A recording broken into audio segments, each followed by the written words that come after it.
ज़िंदगी में एक दौर आ जाता है जब आप प्लानिंग तो कर रहे होते हो ऊंचा उठने की, बड़ा बनने की, लेकिन उस वक्त चीज़ें आपके हाथ से बाहर निकलने लगती हैं। कभी ऐसा होता है प्लानिंग कुछ और है, रिज़ल्ट कुछ और आ रहा है। सपने बड़े हैं जो चेज़ कर रहे हैं और आसपास के लोग भरोसा करना बंद कर देते हैं, मजाक उड़ाना शुरू कर देते हैं कि ये कुछ कर नहीं पाएगा। अलग अलग लोगों की ज़िंदगी में अलग अलग तरीके की मुश्किलें आ जाती हैं। किसी का जीवन साथी साथ छोड़ देता है, किसी पर कर्जा हो जाता है, किसी के अपने बहुत नज़दीकी व्यक्ति की मृत्यु हो जाती है, किसी को कोई बीमारी लग जाती है, किसी के साथ कोई परेशानी, किसी के साथ कोई परेशानी। और ऐसे में ज़िंदगी इतनी बुरी लगने लगती है कि बस क्या बताएं। ये लगता है कभी किसी का गलत नहीं किया, आज मेरी ज़िंदगी में इतना बुरा फेज़ आया है, इसको कैसे हैंडल करूं। कई लोग डिप्रेशन में चले जाते हैं, लेकिन आपको ये याद रखना है कि ये आपकी ज़िंदगी के वो लो मोमेंट्स हैं जिस वक्त आपको शांति बनाए रखनी है, आपको पेशेंस रखनी है। ये वो मोमेंट्स हैं जिस वक्त आपके रिएक्शंस आपको डिफ़ाइन करेंगे। ये वो मोमेंट्स हैं जिनसे लड़कर आपका एक नया कैरेक्टर डेवलप होगा।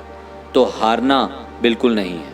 देखो, हम बनाए कुछ इसी तरीके से गए हैं कि नेगेटिविटी हमारे अंदर पहले आती है और पॉजिटिविटी बाद में।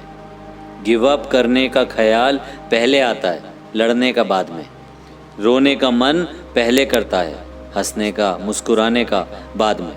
ठीक है, चीज़ें अच्छी बुरी चलती रहेंगी, लेकिन अब आपका सही कैरेक्टर बनने का टाइम आया है। ये कैरेक्टर ज़िंदगी भर आपका साथ देगा। ये कैरेक्टर आपको डिफ़ाइन करेगा। लोग आपसे मिलकर, आपसे बात करके आपके बारे में एक एक्चुअल फीलिंग लेकर जाएंगे। तो घबराना नहीं है। आपकी लाइफ एक्चुअली में डिज़ाइन करने का वक्त आ गया है और इसको डिज़ाइन आप ही ने करना है, एक जेन्युइन एफर्ट डालकर। आप गिरे हो तो उठना भी आपको है। ऐसे बहुत सारे मौके आते हैं ज़िंदगी में जब खुद पर डाउट होने लगता है कि मेरी लाइफ ख़त्म। और आप जब इस दौर से लड़कर बाहर निकलोगे ना, उसके बाद भी कई बार इस तरह का दौर आपकी ज़िंदगी में आएगा जब सब कुछ गिव अप कर देने का मन करेगा। उस वक्त आज जो आप डेवलपमेंट अपने अंदर ला रहे हो, ये चीज़ें आपको याद नहीं रखनी पड़ेंगी।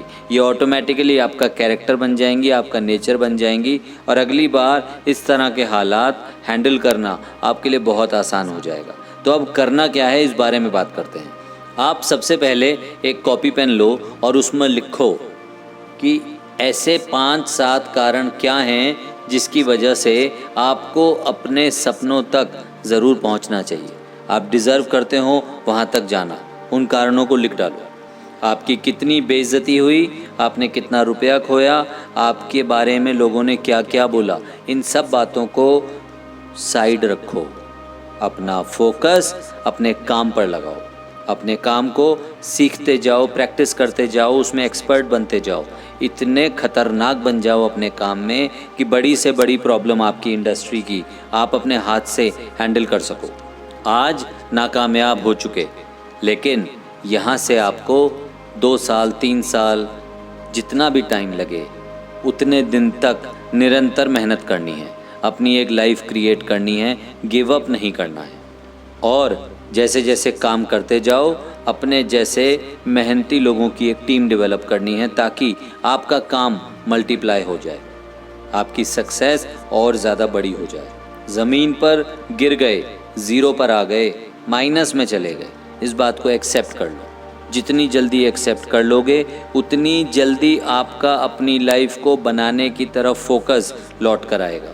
जब तक आप एक्सेप्ट नहीं करोगे, रोते रहोगे कि मेरे साथ ऐसा क्यों हुआ, तब तक चीज़ें सुधरने वाली नहीं।